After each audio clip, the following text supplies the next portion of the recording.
21வது கேள்வி, ஒரு கனசதுரத்தின் மொத்த வலைப்பரப்பு 384 மீட்டர் ஸ்கொயர்ட் எனில் அதன் பக்கம் எவ்வளவுன்னு கேட்டிருக்காங்க.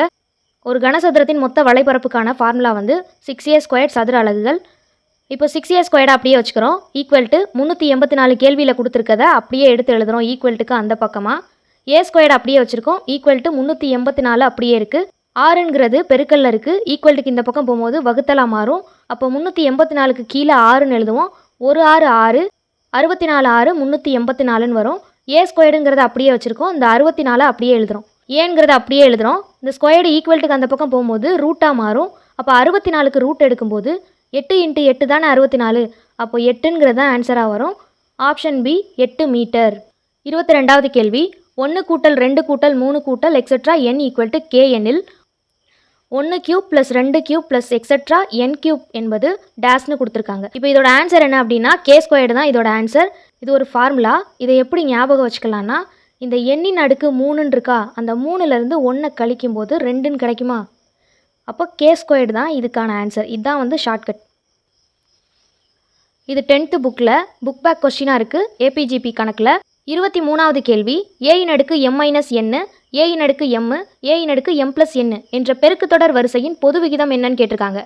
இப்போ பொது விகிதம் கண்டுபிடிக்கிறதுக்கு பெருக்கு தொடர் வரிசைனாலே ஃபார்முலா என்னதுன்னா, 2வது நம்பர்லேருந்து ஃபஸ்ட்டு நம்பரை வகுக்கணும், 3வது நம்பர்லேருந்து 2வது நம்பரை வகுக்கணும். இதுதான் வந்து பெருக்கு தொடர் வரிசைக்கான ஃபார்முலா. இப்போ 2வதுலேருந்து ஃபஸ்ட்டு நம்பரை வகுக்கும்போது இந்த மாதிரி எழுதிக்கலாம். 2வதாக என்ன கொடுத்துருக்காங்க, a⁻m/a⁻m-n.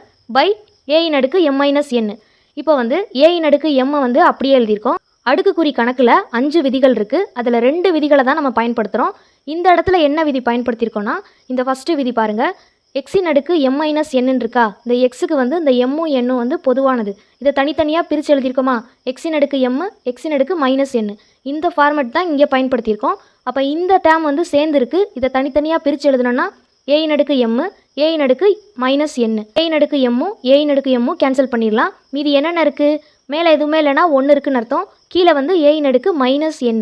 இப்போ 2வது விதி பயன்படுத்துகிறோம். 2வது விதி என்னென்னா, a⁻n இருக்கா, அதை தலைகீழ எழுதும்போது +n மாறிடும். அப்போ 1/a⁻n எழுதுவோம். 1/a⁻n இருந்துச்சுன்னா இதை தலைகீழ எழுதும்போது a⁻n +n மாறிடும். இந்த விதி தான் வந்து 2வது விதி. இதை தான் வந்து இந்த இடத்துல பயன்படுத்தியிருக்கோம். 1ங்கிறது அப்படியே இருக்குது. a⁻n பதிலாக இந்த விதியை அப்ளை பண்ணுறோம்.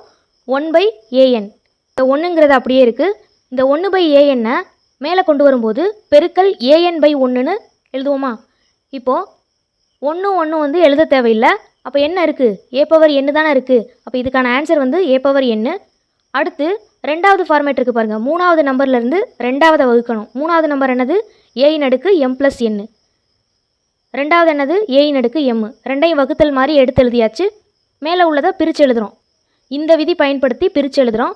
a⁻m, இங்கே கூட்டல் இருக்கிறதுனால a⁻n மட்டும் எழுதலாம். இங்கே கழித்தல் இருந்துச்சு, அதனால் -n போட்டோம். இந்த இடத்துல கூட்டல் இருக்குது, அதனால் +n போடுறோம். டிவைடட் பை a⁻m வந்து அப்படியே எழுதுகிறோம். இதுவும் ஒரே மாதிரி இருக்குது. அப்போ கேன்சல் பண்ணிடலாம். மீதி என்ன இருக்குது, a⁻n. அப்போ பொது விகிதம் என்னது, a⁻n. ஆப்ஷன் சி தான் ஆன்சர்.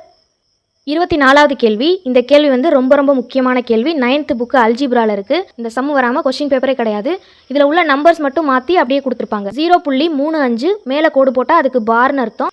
0.35 பார் என்ற எண்ணை பின்னமாக மாற்றுகன்னு கொடுத்துருக்காங்க. இந்த மாதிரி கொடுத்தாலே நம்ம ஷார்ட்கட் பயன்படுத்தலாம். ஷார்ட்கட் என்னென்னா, புள்ளி இல்லாமல் அந்த நம்பரை அப்படியே எழுதணும். புள்ளிக்கு முன்னாடி என்ன நம்பர் இருக்கோ அதால் கழிக்கணும். பாருக்கு கீழே எத்தனை நம்பர் இருக்குன்னு பாருங்கள், 2 நம்பர் இருக்குது. அப்போ 2 9 வர்ற மாதிரி வகுக்கணும். 3 நம்பர் இருந்துச்சுன்னா 3 9 வர்ற மாதிரி 999ன்னு போடலாம். இங்கே பாருக்கு கீழே 2 நம்பர் இருக்குது, அதனால் வெறும் 99 மட்டும் போடுறோம். 35ல் 0 போச்சுன்னா 35. இந்த 99ங்கிறது அப்படியே இருக்குது. அப்போ ஆன்சர் என்னது, 35/99. ஆப்ஷன் ஏ தான் கரெக்டு. 25வது கேள்வி.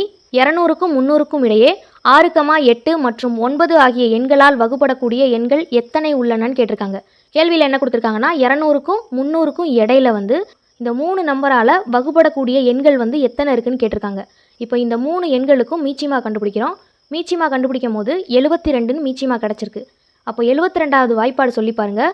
72 1 72, 72 2 144, 72 3 216, 72 4 288, 72 5 360.